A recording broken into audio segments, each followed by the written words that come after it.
Oi pessoal, bem-vindos ao podcast Fisiologia na Cabeça. Somos estudantes de Biologia do Instituto de Biociências da USP e estamos aqui para falar um pouco mais sobre a neurociência no seu dia a dia. No episódio de hoje, falaremos sobre um dos milhares de filmes do Adam Sandler. Esse, em especial, discute sobre memória. Para tocar nossa conversa, seremos eu, Matheus, a Agnes, Oi! o Diego. Olá! Nós seremos os responsáveis em contar para vocês sobre os detalhes do filme. E a Camila. Olá! A Luara. Oiê! E a Valentina. Oiê! E a Daniele. Olá! Trarão os detalhes da biologia em que estamos interessados.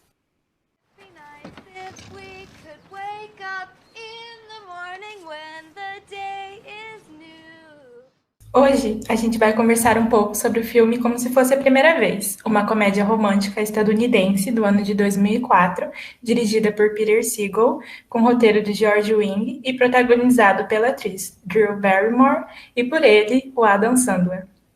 No filme, Lucy é uma garota que não consegue lembrar dos dias que viveu após um acidente de carro que sofreu há um ano atrás. Ela se lembra de toda a vida anterior ao seu trauma, então sabe quem é, quem são seus familiares, e também lembra de como ela gosta de comer seus waffles, por exemplo. Mas o grande caroço nesse angu é que ela não consegue lembrar dos dias depois desse acidente. E é claro que, como toda boa comédia romântica, ela conheceu o amor da sua vida, o Henry, nesse momento. Então, basicamente o que acontece é, Lucy e Henry se conhecem e se apaixonam todos os dias, mas ela esquece disso quando dorme. E a pergunta que fica então é, será que é possível esquecer as coisas assim durante o sono? Nesse podcast, vamos falar um pouquinho sobre isso. Oi, eu sou Lucy. Oi, eu sou o Henry Roth. Muito prazer. Muito prazer. Tá bonito, hein? Continua assim. Lucy tem o que eles chamam no filme de Síndrome de Goldfield. Essa doença realmente existe, Camila? Na verdade, não. Ela foi inventada para o filme, mas na biologia a gente até consegue pensar em outras doenças reais que se encaixem nesse quadro da personagem. O que a Lucy tem é uma incapacidade de converter a memória de curta duração em uma memória de longo prazo, causada pela cicatriz no lobo temporal que foi deixada pelo acidente. E é justamente nessa região que se encontra o hipocampo, uma estrutura muito importante para o processamento das memórias de curto prazo, para que elas sejam armazenadas em memórias de longo prazo.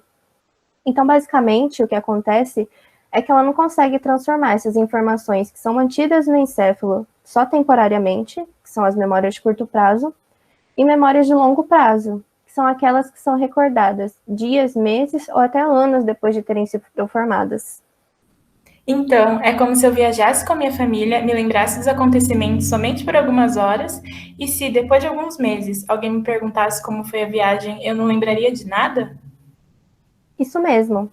E aí, se a gente for pensar em um exemplo real disso, a gente pode falar de um estudo feito pela pesquisadora Christine Smith, com a paciente FL, que apresenta um quadro muito parecido com o da Lucy.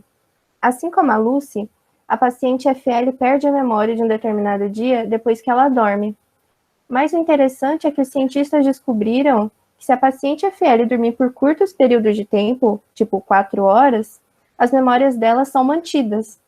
Então, diferentemente da Lucy, o sono não atua como um botão reset da memória, já que ela consegue manter essas memórias se ela dormir pouco.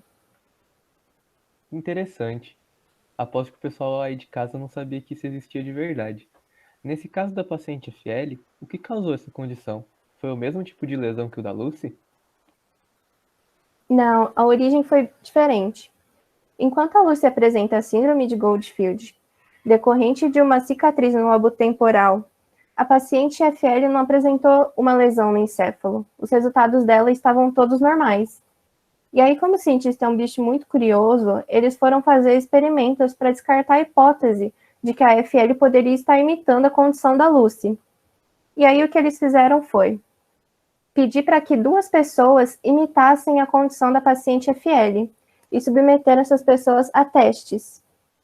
Os resultados foram muito diferentes daquele demonstrados pela paciente FL, ou seja, a FL não estava fazendo isso de uma maneira consciente, mas talvez de uma forma inconsciente.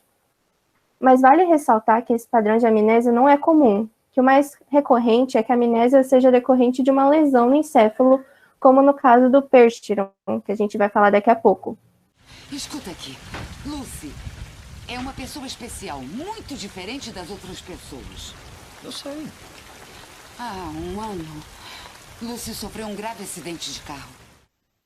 No filme, também aparece o personagem apelidado de Tom 10 segundos, que, como o próprio nome sugere, não consegue segurar sua memória de curta duração por mais de 10 segundos.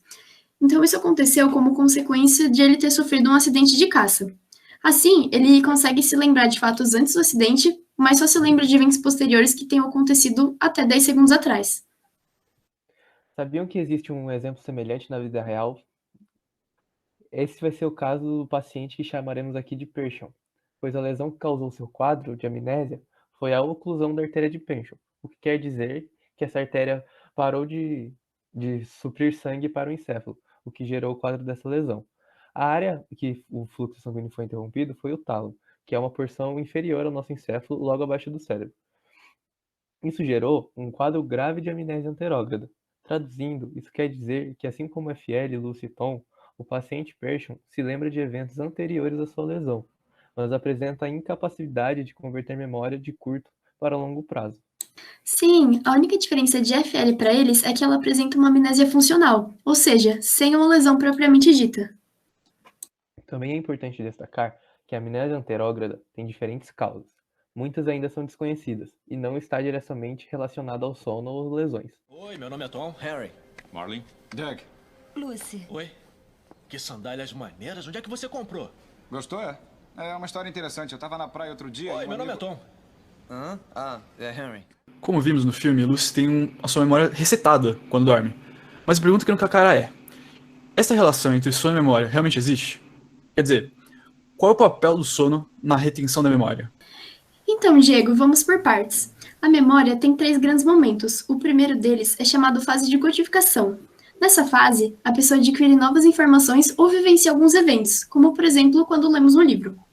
Essas informações ficam armazenadas na forma de memórias instáveis de curto prazo, que circulam na forma de impulsos elétricos no cérebro. Em seguida, vem a fase de consolidação ou retenção, em que ocorre o fortalecimento dessas conexões, ou seja, a aproximação dos neurônios nas sinapses ou a criação de mais sinapses nas vias em que circulam essas informações, o que transforma a memória de curta duração em uma forma mais estável, de longo prazo. Depois vem a fase de evocação, que corresponde ao momento de relembrar essas informações, reativando as vias em que foram armazenadas. É quando a gente quer lembrar o nome dos personagens do livro que a gente leu ou as nossas cenas favoritas, por exemplo. Oh, bem bacana, bem bacana. Mas como o sono se relaciona com isso? Calma que a gente vai chegar lá.